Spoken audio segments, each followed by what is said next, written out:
Everyone, good morning. Welcome to St. Paul's. Welcome to Easter morning. My name is Charlie, and I'm the rector here, and it is an honor and a pleasure. I am humbled to have you here today. Thank you. It's good to see you all. Now, I don't know if this is a blessing or a curse, but I never forget a voice. I never forget a voice. I remember one time Matthew and I were walking along a crowded boardwalk, and I heard just a sliver of a voice from across the room that made me straighten up and perk up my ears. "What's going on?" Matthew asked. And I said, "I think I just heard the voice of my college roommate's first girlfriend."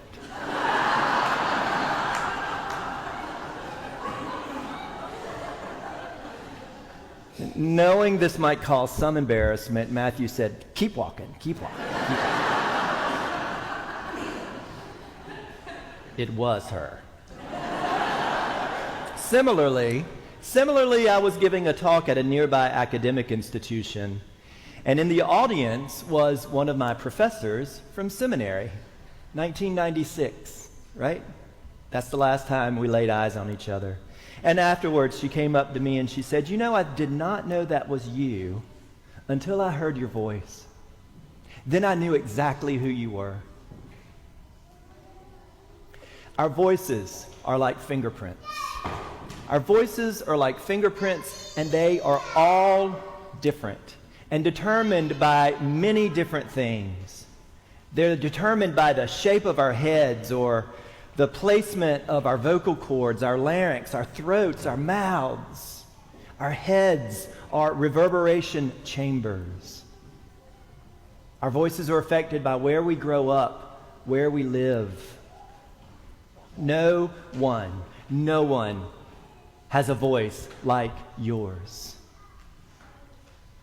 So, I hear that there was some sale on Bibles during Holy Week.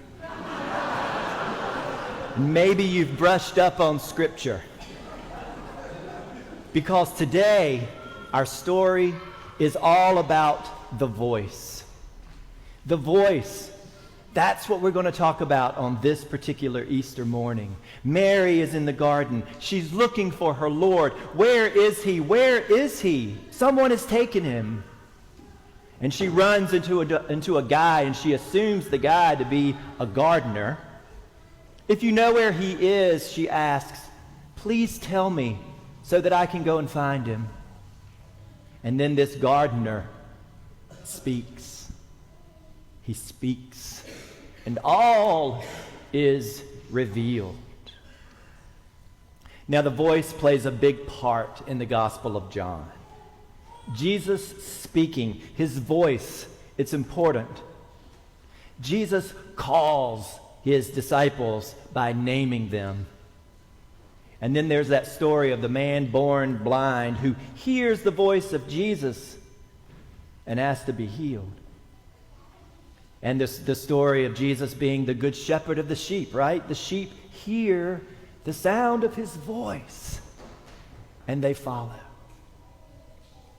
And if you want to get really real, it's Jesus' voice that gets him into this whole mess after all.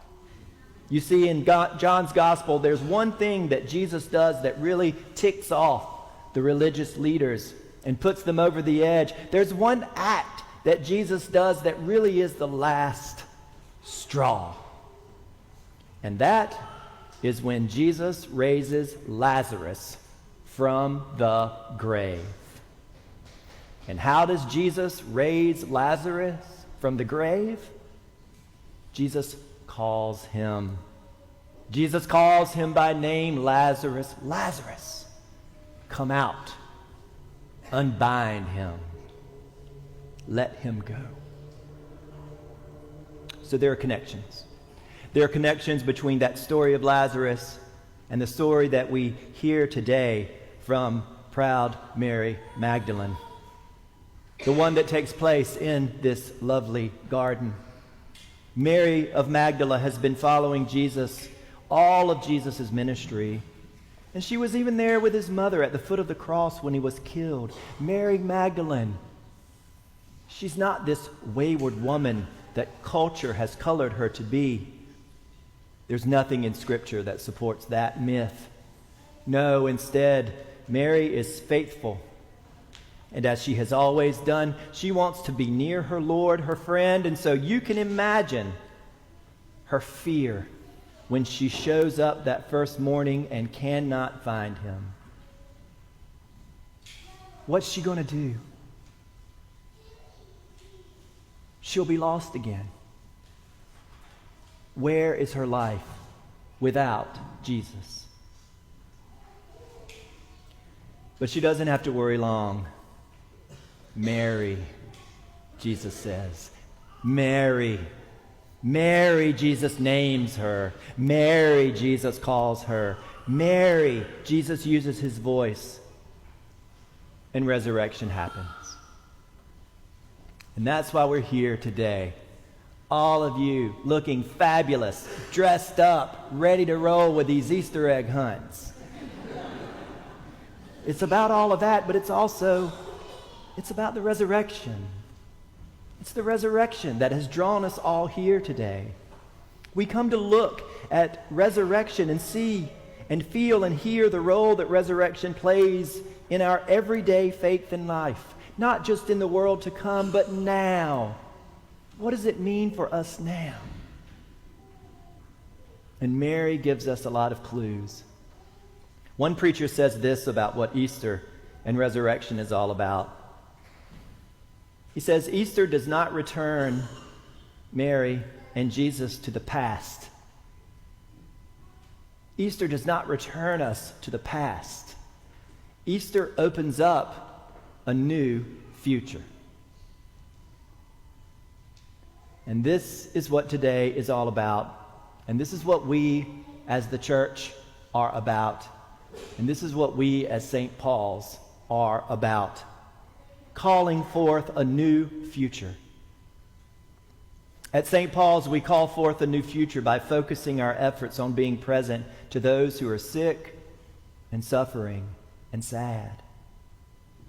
We call forth a new future by focusing on students and education. We call forth a new future by attending to the wounds of our planet. And we call forth a new future by feeding the hungry and providing them with medical aid and social services. We call forth a new future by doing our steady best to stare our history square in the face and dismantle the architecture of systemic racism. We call forth a new future by affirming and embracing the LGBTQ plus community, naming them and calling them very good. In all of these ministries, we seek to be the voice of Jesus who calls forth new life. Rise, live. Let's not return to a past that is not serving us. Instead, let's move toward a new future, a new sunrise, a resurrection morning in which all people are treated with dignity and respect. Mary, she was terrified that her life might be over. And Jesus speaks, and she remembers from the tips of her tippy toes. She remembers who Jesus is, but more importantly, she hears who Jesus is calling her to become. Jesus is calling her not back to her old life, but to a new future. I was recently reminded of a teacher, Shirley Chisholm, who in 1968 said that she would be unbought and unbossed. And she became the first black woman elected to Congress. And I wonder if she ever heard the voice of Jesus calling her name. This is what resurrection is about. And today, like Jesus called Lazarus and like Jesus called Mary, Jesus calls every single one of you. every single one of you. And I just bet that you know what that voice sounds like when you hear it.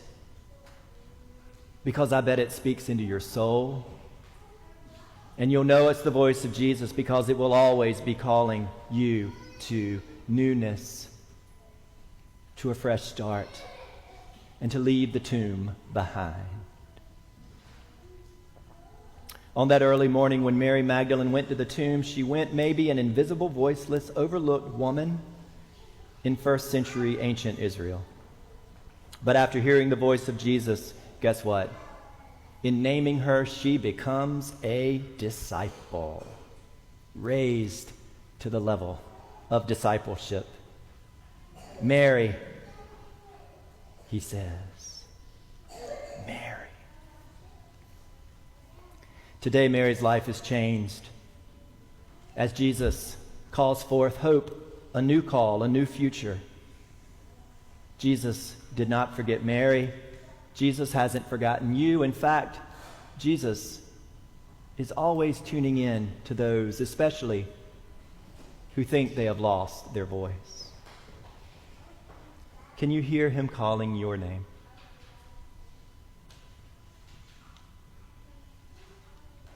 Do this with me.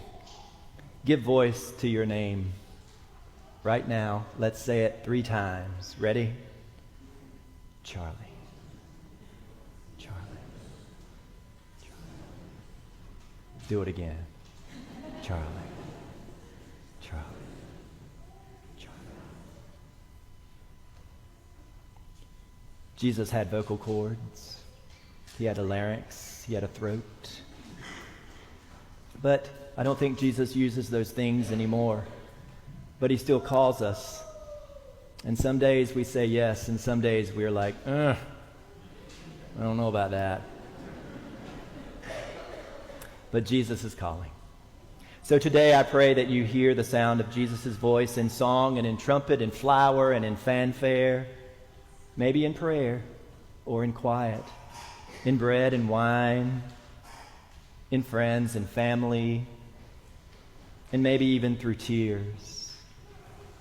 I pray that you hear the sound of Jesus' voice calling deeply into your soul, out of our tombs, into new life. Are there places in your life or in the world where a new future is needed? Because that's where we are called, into resurrection. We're all invited, and we've all been called by name. Don't you ever forget it.